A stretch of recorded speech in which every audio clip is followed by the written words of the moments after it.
différents degrés de prophétie qui sont marqués par la capacité de l'homme d'adhérer à Kadosh Baruch Hu et par son esprit et par son cœur. Et sans un travail et au niveau de l'esprit, donc d'être chacham, et au niveau du cœur, donc de faire le tikkun des midot, il y a des écrans qui sont entre l'homme et Akadosh Baruch Hu. On avait parlé, si vous vous rappelez, des mechitzot, les écrans qui sont entre l'homme et Akadosh Baruch Hu. C'est intéressant parce que ce Shabbat, notre paracha s'est terminé par la vérification du niveau de prophétie de Moshe Rabbeinu. Je ne sais pas si vous avez fait attention à cela, mais notre paracha se termine par un incident grave au cours duquel Myriam avait dit de Moshe, avait fait une certaine critique envers son frère Moshe Rabbeinu.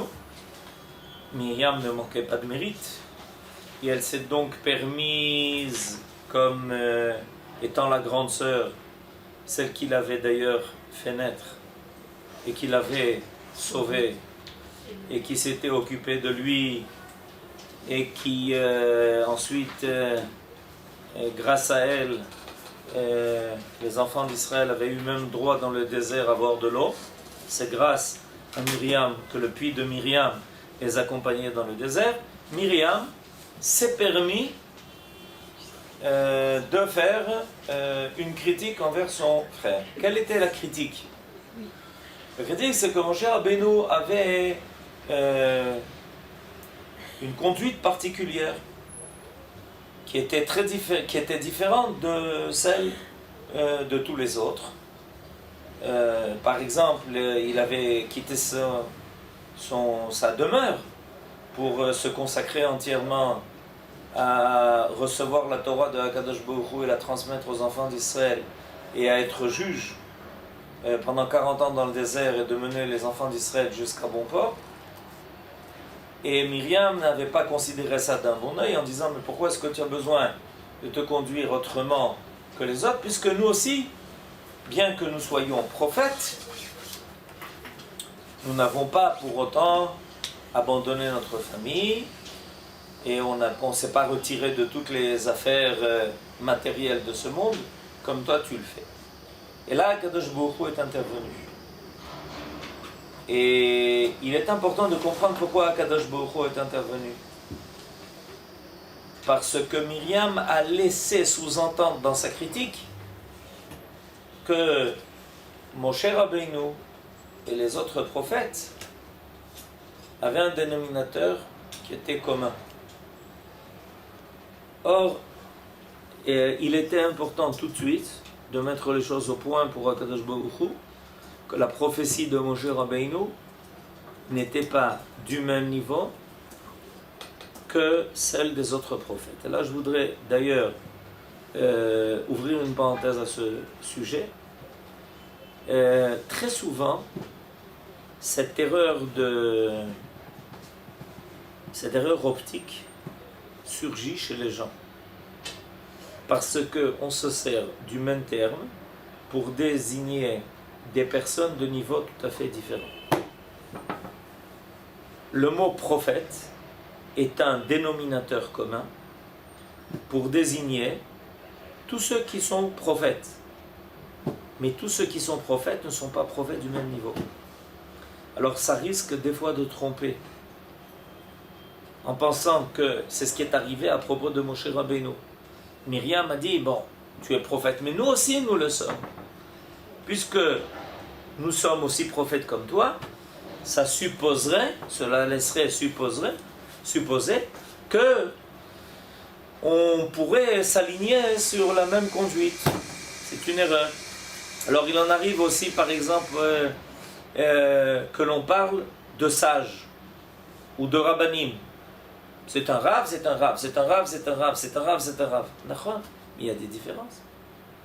C'est pas parce qu'on se sert du même mot, ou par exemple, on se sert du mot tzaddik pour désigner celui qui vient d'apprendre à lire et celui qui est le juste de sa génération. Et on se sert du même mot, ce qui laisserait entendre qu'il s'agit du même niveau. Mais c'est une erreur très grave, ça.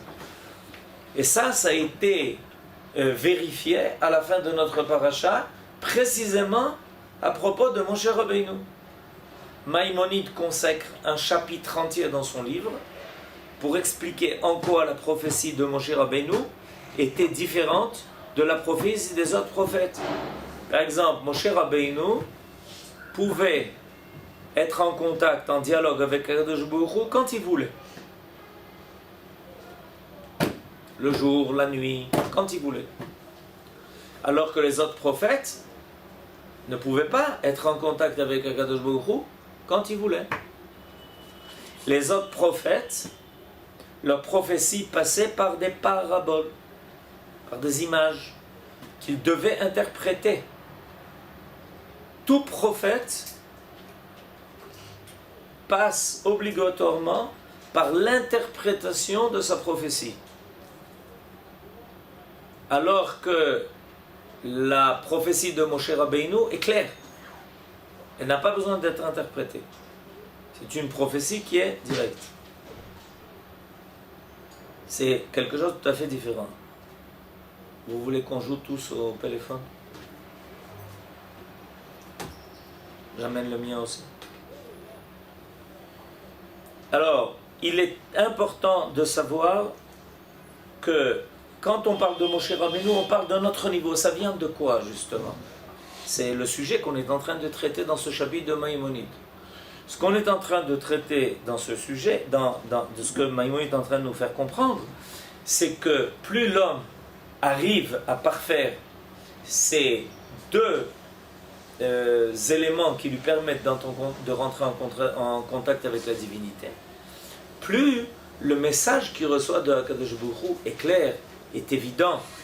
Parce que vous comprenez que à partir du moment où on reçoit un message, mais ce message est codé, comme toute chose, il faut le décoder. Et on peut même faire des erreurs au niveau du décodage.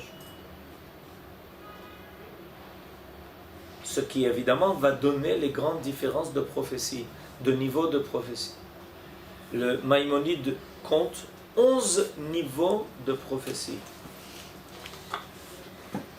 Il est intéressant d'ailleurs de constater que le niveau le plus élémentaire, c'est quand quelqu'un sent qu'il a une shlichut, une mission à accomplir, et que ça ne lui donne pas de repos.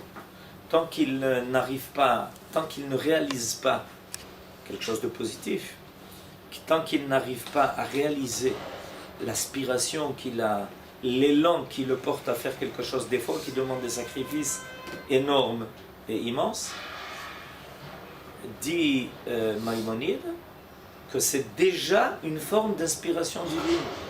Qu'est-ce qui te pousse? Qu'est-ce qui t'amène? On voit des hommes qui sacrifient toute leur vie pour une mission, pour un rôle qu'ils ont à remplir. Rien ne les arrête.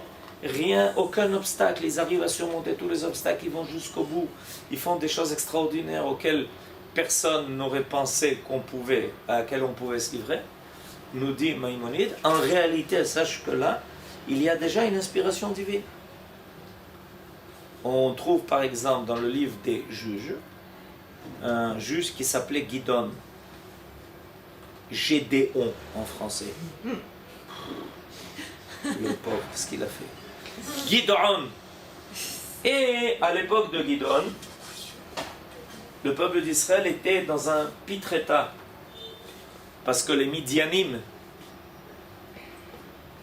avaient conquis une partie d'Eretz Israël et obligé, ils faisaient des razzias, et le peuple d'Israël subissait les affres de leur présence. Et un jour, Gidon a décidé de se révolter contre cela. Et un ange, un envoyé de Kadosh Baruch Hu, il y en a qui disent que c'est un prophète, Pinchas, se révèle et dit pour lui dire: oui, tu es de bon sens, kol hakavod à ce que tu fais. Ou quand Shimshon se décide de livrer une guerre à outrance contre les Philistins et qui fait des choses qui paraissent insensées, en réalité, il est clair qu'il y a une inspiration ici d'ordre divin qui pousse l'homme à faire quelque chose, à des actes qui dépassent les limites de l'humain. Mais évidemment, au plus haut de l'échelle de cette inspiration divine, il y a la prophétie de Moshe Rabbeinu, où Maïmonide va dire que ce qui séparait Akadosh Baruch Hu, ce qui séparait Moshe Rabbeinu de Akadosh Baruch Hu, c'était un écran, mais c'était comme une vitre. Ce qui évidemment nous laisse imaginer des choses qu'on a du mal à comprendre. Comment il y a quelque chose de si fin et de si fluide qui permet à Moshe Rabbeinu de comprendre, de saisir le message divin et de le transmettre. Alors, oui. Est-ce que dans ces 11 niveaux, le rêve, ça fait partie? Le rêve en fait partie. Le rêve en fait partie. Nos sages nous disent que le rêve est un 60e de la prophétie. Ce qui prouve donc que la prophétie a des niveaux. Et on nous dit que le rêve est un 60e de la prophétie. Évidemment, quelle est là? Et comme je disais tout à l'heure, le niveau, les prophéties qui ne sont pas en clair doivent être élucidées. Elles doivent être décodées. C'est ce qui arrive à chaque fois que quelqu'un a un rêve et il a besoin qu'on l'aide à décoder son rêve en se demandant est-ce que c'est un beau rêve et qu'est-ce que ça veut dire et qu'est-ce que je dois faire de ce rêve et en quoi ça m'oblige, etc. Parce que c'est quelque chose qui lui est transmis. Des fois c'est d'ailleurs clair. Pourquoi le pharaon a accepté les explications de Yosef? Vous vous rappelez l'histoire du pharaon? Oui. Qui avait des rêves? Pardon? Parce que? Voilà. Alors, en réalité, oublier, ça veut dire quoi? C'est pas comme on a appris quelque chose, on l'a oublié.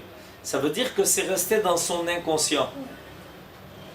Et à chaque fois qu'un de ces sages venait lui donner une explication du rêve, il sentait au fond de lui que ce n'était pas la bonne chose. Quoi qu'on lui disait, des choses qui étaient très logiques. Nos sages nous disent quelles sont les explications que ces sages à lui, ces magiciens à lui donnaient. Ça tenait. Éventuellement, ça aurait pu être la bonne solution du rêve. Mais comme c'est peut-être arrivé à chacun de nous, des fois quelqu'un te dit quelque chose, tu dis ouais, bon, ouais, pourquoi pas. Et quelqu'un d'autre vient te dire quelque chose, tu dis c'est ça. Tu sens que la chose qui t'est dite touche directement à quelque chose qui est en toi. Et ça, ça vient de quoi? Ça vient que dans le rêve se cache une vérité qui est divine. Et quand quelqu'un arrive à toucher à cette vérité divine, l'écho se fait en toi. C'est ce qui est arrivé au pharaon. Alors chacun de ces magiciens lui disait, voilà, on a cette explication. Le pharaon disait, allez, c'est pas ça. Et d'où tu sais que c'est pas ça, pharaon? Je peux pas vous dire pourquoi, mais je sais que c'est pas ça. Quand Yosef est arrivé et qu'il a donné au pharaon les explications de son rêve, le pharaon dit, mais voilà, c'est ça que j'ai rêvé. C'est de ça qu'il s'agit. Herzl, le fameux Herzl, racontait qu'en rêve, il voyait Moshe, sortir les enfants d'Égypte. Sortir les enfants d'Israël d'Égypte. C'était un rêve qu'il avait dans son enfance. Et puis un jour, il a grandi, il a tout oublié, et il a décidé d'œuvrer pour faire sortir les enfants d'Israël d'exil. Et alors, qu'est-ce qui lui a... Quelle est une des choses qui a contribué à l'explication du rêve? Ben, un jour, il était dans la ville des Lumières. Est-ce que vous savez ce qu'est la ville des Lumières? Non. Ah, vous savez pas quelle est la ville des Lumières? Eh bien, on va vous le révéler aujourd'hui, c'est une grande révélation. C'est Paris.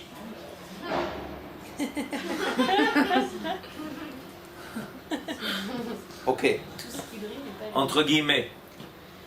Et puis il passe dans la ville civilisée de la culture, du berceau de la civilisation européenne, et il entend des gens crier dans la rue « Mort aux Juifs! Mort aux Juifs !» C'était à propos du procès de Dreyfus. Et il tout d'un coup comprend l'explication de son rêve. C'est pas ça, contrairement à ce qu'on explique, qui est à l'origine de sa décision d'œuvrer pour ramener le peuple sur sa terre. C'est pas ça. C'est un rêve qu'il a en lui. C'est quelque chose qui est en train de mûrir. Et des fois, il y a un catalyseur qui vient et qui te fait prendre conscience, qui cristallise l'idée qui est profondément en toi, que tu portes en toi, que tu sens quelque part en toi, mais qui n'est pas encore suffisamment clair. Et puis arrivent des événements et tout est en place, tout est clair. Alors ça, c'est un des éléments qui a aidé Herzl. Il y en a eu d'autres, évidemment. Il a réfléchi. Il a vu ce qui arrivait au peuple d'Israël depuis des siècles. Et pour lui, c'était clair qu'il fallait œuvrer pour ça, en prévoyant que ça allait mal se terminer. Ce qui est arrivé 50 ans après. Ça s'est bien très mal terminé. Toujours est-il que ça, nous dit Maïmonide, c'est une explication qui est très importante, entre ce qui inspire l'homme et l'homme, il y a des écrans. Et notre but dans la vie, c'est finalement de les faire disparaître. C'est d'enlever ces écrans qui nous permettent, en enlevant ces écrans, ça nous permet de saisir le message divin. Il y a un message divin collectif, il y a un message divin qui est individuel. Très souvent, les gens posent la question de savoir, alors c'est quoi le but de ma vie? Le but de ta vie, tu le portes en toi. Chacun, en naissant, a reçu, par définition, le but de sa vie. Pourquoi? Parce qu'il est clair que Akadosh Baruch Hu ne t'a pas fait naître inutilement. Ça serait trop absurde. Donc il y a un but à ta vie. Et ce but-là, tu le portes en toi. Et alors ta vie, c'est quoi? C'est l'aider à se révéler. Mais seulement il y a des écrans qui font que c'est pas clair. Ou que même tu n'entends même peut-être même pas ce message. C'est ce que le Rambam nous explique. Alors pour ça on a besoin d'abord de réflexion, on a besoin d'esprit, mais on a aussi besoin de tikkun amidot. Parce que le secret de notre vie est dans notre âme. Notre âme n'arrête pas d'émettre des messages. Et ces messages sont captés par notre nefesh. Et au niveau du nefesh, c'est là que sont les midot. Plus les midot sont metukanot, plus on arrive à faire ce travail-là au niveau des qualités, plus les messages qui sont émis par l'âme sont reçus en clair. Et des fois, ça demande beaucoup d'efforts. D'où l'importance. Maintenant, vous comprenez pourquoi Maïmonide a décidé de parler de cela à la fin de cette œuvre-là. Dans cette œuvre-là, de quoi il parle? Du travail que chacun doit faire au niveau de ses qualités, au niveau de ses vertus. Et pourquoi tu nous parles maintenant tout d'un coup de la prophétie? Quel rapport? Parce que tu peux penser qu'on est prophète indépendamment de ce que l'on est. C'est faux, nous dit Maïmonide. On n'est pas prophète indépendamment de ce que l'on est. On est prophète en fonction de ce que l'on est.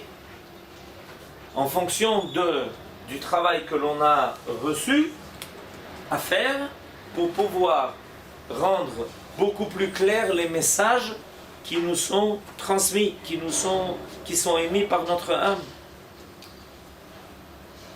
À la fin, Maïmonide dira qu'après tout le travail que chacun doit faire à son niveau personnel, et au niveau de l'esprit, et au niveau de ses midot, au niveau de ses qualités, c'est quand même Akadosh Baruch Hu qui décide s'il donne la prophétie ou pas. Quelqu'un peut avoir fait un travail extraordinaire, et Akadosh Baruch Hu ne lui donne pas de prophétie. Il amène des exemples. Qu'il y avait des personnes de très haut niveau, et malgré ça, ils n'ont pas été prophètes dans le sens habituel du terme. Mais néanmoins, chacun doit, a priori, se préparer à la capacité de saisir un message. Et en quoi ça aide? Parce que ce message, il existe, et il sera à des niveaux différents. Alors, comme ça vient d'être rappelé ici, ça peut être par un rêve, ça peut être par le sentiment qu'on a un rôle à jouer, qu'on a une mission à accomplir, etc. Chacun de nous porte cela, et pour ça il a besoin de faire ce travail sur les midot. Alors ce que Maïmonide va faire maintenant dans ce chapitre-là, c'est que il va faire une liste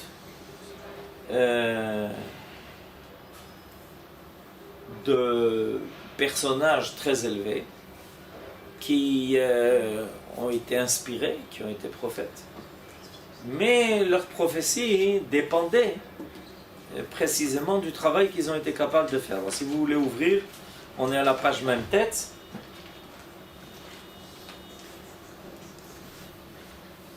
Même tête.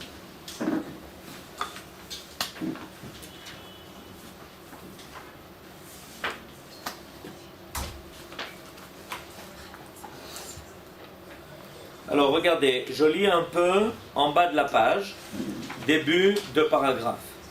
Ve'en mitenae anavi, sheyu etzlo kol ma'alot amidot, ad shelo tafchiteu pritut, שהרי שלמה המלך עליו השלום העיד עליו הכתוב בגבעון נראה אדוני אל שלמה ומצינו לו פחיתות מידות והיא רוב התאווה בביאור בארבות נשים וזה מפעולות תכונת רוב התאווה. Alors là Maïmonide fait quand même une restriction à ce qu'il vient de dire en disant la chose suivante. Pour pouvoir être Navi, on n'est pas tenu d'être parfait au niveau de ses vertus et de ses qualités humaines. Et la meilleure preuve, c'est que l'on a trouvé des révélations de Akadosh Baruch Hu à des hommes chez qui on pouvait trouver certains défauts. Alors là, c'est quelque chose de très important. Pourquoi? Parce que des fois, l'homme a le sentiment que, n'étant pas parfait, il est loin de Akadosh Baruch Hu. Or, Maïmonide dit, non. Ce que la Bible nous raconte, les récits de la Bible nous prouvent que c'est pas comme ça que ça marche. Qu'il faut avoir beaucoup de qualités, mais que Akadosh Baruch Hu n'attend pas de n'attend pas de l'homme la perfection. Il attend de l'homme d'aspirer à se perfectionner. C'est pas la même chose. Si Akadosh Baruch Hu attendait de l'homme la perfection, a priori l'homme ne pourrait pas recevoir de messages divins, de prophétie, sans être parfait. Or, on trouve des prophètes et on nous raconte en même temps que, bien qu'étant prophète, un tel ou un tel manquait de telle ou telle vertu, ou disons que leur qualité n'était pas parfaite. Alors c'est très important, parce que ça nous place l'homme là où il faut. C'est-à-dire que, très souvent, étant imparfait, on se demande comment Akadosh Baruch Hu va nous guider. Parce qu'on est conscient que l'imperfection, c'est quelque chose qui, a priori, nous gêne dans la capacité de saisir le message divin. Or, nous dit Maïmonide, non. Akadosh Baruch Hu, c'est lui le créateur. Il connaît l'homme. Il sait comment il l'a façonné. Et il sait que l'homme ne peut pas être parfait. Ce que l'homme peut être, c'est manifester la volonté d'être meilleur. Et à partir du moment où l'homme manifeste cette volonté, même s'il y a des imperfections, ça ne l'empêchera pas de recevoir un message divin, qui au contraire l'aidera à pouvoir se perfectionner encore plus. Parce qu'on est conscient, on est conscient qu'Akadosh Baruch Hu se révèle à nous, et on sent la différence entre ce que nous sommes et la valeur de ce qu'Akadosh Baruch Hu nous révèle. La conscience de cet écart entre ce qu'Akadosh Baruch Hu nous révèle, c'est comme la Torah. La Torah nous place devant ce que l'homme doit être, en lui disant voilà toutes les mitzvot qu'un homme doit accomplir, voilà tous les interdits qu'il ne doit pas transgresser, mais ce n'est pas dans le but d'être un chef d'accusation contre nous. Au contraire, c'est pour nous permettre de vérifier où est-ce qu'on se trouve par rapport au but qui a été fixé par Akadosh Baruch Hu. Si l'homme n'avait pas cette possibilité de vérifier où il se trouve par rapport à l'idéal divin, et rien ne l'amènerait à vouloir être meilleur que ce qu'il est. Donc la Torah en réalité nous dit voilà, un homme c'est ça. L'homme qui a été créé à l'image de Dieu, et l'homme qui est capable de respecter 248 mitzvot positives, de ne pas transgresser 365 interdits, ça c'est l'homme. Et maintenant, chacun de nous est dans un travail permanent pour adhérer à cet idéal qui est vis-à-vis de nous. C'est ce que Akadosh Baruch Hu a fait quand il nous a amenés au Sinaï pour nous donner la Torah. Dans sa rencontre avec nous, Akadosh Baruch Hu nous a dit regardez qui je suis. Et maintenant, vous avez toute la vie devant vous pour arriver à cela. Oui, Ilana. Mais comment est-ce qu'on explique alors que Hachem parfois il se manifeste à des Réchaïm, entre guillemets, enfin, je pense à Bilam Aracha ou parfois à Paro ou tout ça, et que eux ils ont aussi des niveaux de entre guillemets prophétie, alors on ne peut pas dire qu'ils tendaient vraiment à la perfection. Alors ça c'est une grande question, une bonne question. Comment se fait-il que l'on trouve une révélation divine qui ne passe pas par le travail dont je suis en train de parler? Tout d'un coup, Akadosh Baruch Hu se révèle au pharaon. Pour nous montrer que c'est lui qui décide de toute façon pour qu'il le fasse. Pour nous montrer que c'est lui qui décide. Non, c'est des outils aussi. Pour nous montrer que... C'est des outils, entre guillemets. Aussi. Exactement. C'est-à-dire que Akadosh Baruch Hu se révèle dans tout. Toute la création. Ok? Quand il y a un serpent qui va mordre quelqu'un, il est un outil aux mains de Akadosh Baruch Hu et qui a reçu l'ordre de œuvrer contre quelqu'un. Non mais ça, mon rêve, on en a encore parlé Shabbat. Est-ce que c'est pas aussi quelque part quand Hachem se révèle à travers quelque chose de mauvais? Alors oui, on a bien compris que c'était que c'était dans un processus que nous on n'est pas toujours en mesure de comprendre et que c'est comme si on a un film et qu'on voit qu'une seconde, on peut pas comprendre tout le film. Mais est-ce que c'est pas en dépit de pouvoir le faire directement par le bien, parce que nous on n'est pas au niveau, parce que moi j'ai beaucoup de mal à accepter l'idée qu'il y a des choses qui arrivent Mina Shamaim qui sont mauvaises, qui causent le mal et qui causent le malheur. J'ai l'impression que c'est parce que nous on n'est pas capable de faire directement sans prendre une claque. Je suis désolée de m'exprimer comme ça, mais Non, mais la question nous habite tous. On est tous habités par cette question. Dans le monde de l'imperfection, Akadosh Baruch Hu pour arriver à parfaire le monde, se sert de tout ce qui est présent dans le monde de l'imperfection. C'est-à-dire, si on était dans un monde qui est parfait, dans le monde qui est parfait, il n'y a aucun être qui peut porter préjudice. Parce que dans le monde de la perfection, rien qui est moins que le bien n'apparaît. C'est clair? Alors, dans le monde de la perfection, un serpent ne mord pas. Un scorpion ne tue pas. Dans le monde de la perfection. Dans le monde de l'imperfection, qui est le monde dans lequel nous nous trouvons, il y a des éléments qui sont présents dans leur imperfection. Ok? Ça, c'est le premier chapitre. Deuxième chapitre. Est-ce que quelque chose échappe à Akadosh Baruch Hu? Même dans le monde de l'imperfection? Réponse, non. C'est ça qu'il est important de comprendre. Dans le monde de l'imperfection, dans le monde où nous nous trouvons, rien, bien que ça soit un monde imparfait, rien n'échappe néanmoins à la volonté divine. Alors, par exemple les méchants, dans le monde où nous nous trouvons, les Rechaïm, eux sont persuadés qu'ils ont échappé à la volonté divine. La méchanceté d'un homme peut l'amener à penser que grâce à sa méchanceté, il est plus sous la coupe du divin.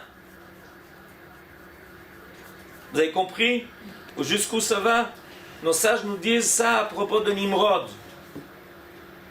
qui était dans les premières générations et qui a décidé de se rebeller contre Akadosh Baruch Hu en sachant qu'Akadosh Baruch Hu existait.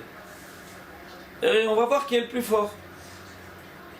Alors à ce moment-là, Akadosh Baruch Hu se sert de tout pour prouver que même dans le monde de l'imperfection, tout est dominé par la volonté divine. Mais vous avez raison. C'est dans le monde de l'imperfection. Dans un monde qui est parfait, tout coopère à la volonté divine sans qu'on ait besoin de mettre à profit les imperfections pour arriver à la perfection.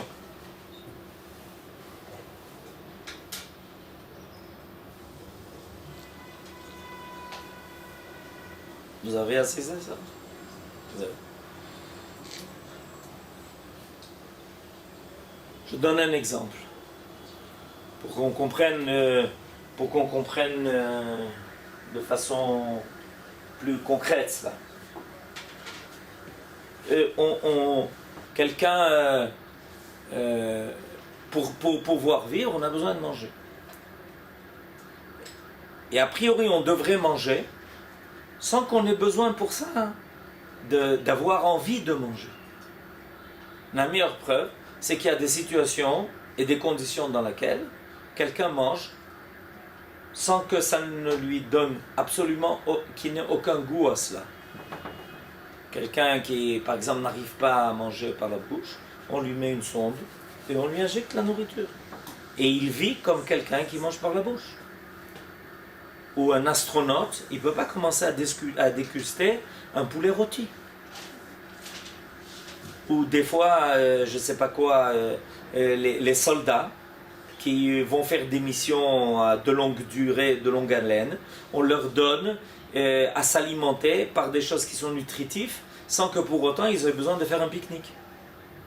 Parce qu'ils ne peuvent pas, ils sont obligés d'avaler une pilule, et ça leur donne de l'énergie et de la nourriture pour plusieurs jours. Vous comprenez de quoi je parle? Donc c'est possible. Seulement, dans le monde où on est, l'homme, pour pouvoir arriver au but qui est de vivre, a besoin de passer par des choses qui sont... Alors, ça peut servir quelque chose de positif, ça peut servir quelque chose de négatif. Si quelqu'un est à la boulimie et qu'il a envie de manger toute la journée, et que ce qui l'intéresse en réalité, ce n'est pas les éléments qui sont contenus dans la nourriture, mais l'envie de profiter de la nourriture, ça s'appelle la gastronomie. C'est-à-dire que ça n'a rien à voir avec ce dont tu as besoin, c'est uniquement pour profiter de la nourriture. Les Romains allaient plus loin, ils mangeaient et ils vomissaient. Volontairement, pour pouvoir remanger. Parce que le but, en réalité, c'était pas de se nourrir, c'était de jouir. Mais dans le monde de l'imperfection, Akadosh Baruch Hu se sert des imperfections aussi pour arriver au but. Mais vous avez raison, c'est pas l'idéal. C'est pas l'idéal. On est obligé à chaque fois de reprendre ça. Et de temps en temps, on a même besoin de jeûner pour rectifier cela. Ça veut dire quoi jeûner? Puisqu'on a besoin, pour vivre, de manger. Pourquoi est-ce qu'on a besoin de jeûner? Réponse, parce qu'on a mangé, pas pour vivre. Alors on a besoin des fois de s'abstenir de manger pour vivre. Vous comprenez? Pour contrebalancer le fait que l'on a mangé pas pour vivre, on est obligé de vivre sans manger. Donc, Nachon, on aimerait dans un monde qui n'a pas besoin de passer par ses souffrances, par ses difficultés. Mais quand Akadosh Baruch Hu, je réponds maintenant à la question de Ilana, se révèle au Pharaon, ou à Lavan, ou à Bilam, okay? Ça va ensemble. C'est parce que, en réalité, Akadosh Baruch Hu va leur dire, dites-moi, vous croyez que parce que vous êtes des Rechaïm, vous n'allez pas servir mes desseins, mes buts? Vous allez faire exactement, vous ne pouvez pas m'échapper par votre méchanceté. Bilam, qu'est-ce que tu as l'intention de faire? Oh, pas grand-chose. Ah oui, pas grand-chose. Tu as l'intention d'aller maudire les enfants d'Israël, tu ne dis pas grand-chose? Tu sais, je sais pas, on peut s'arranger.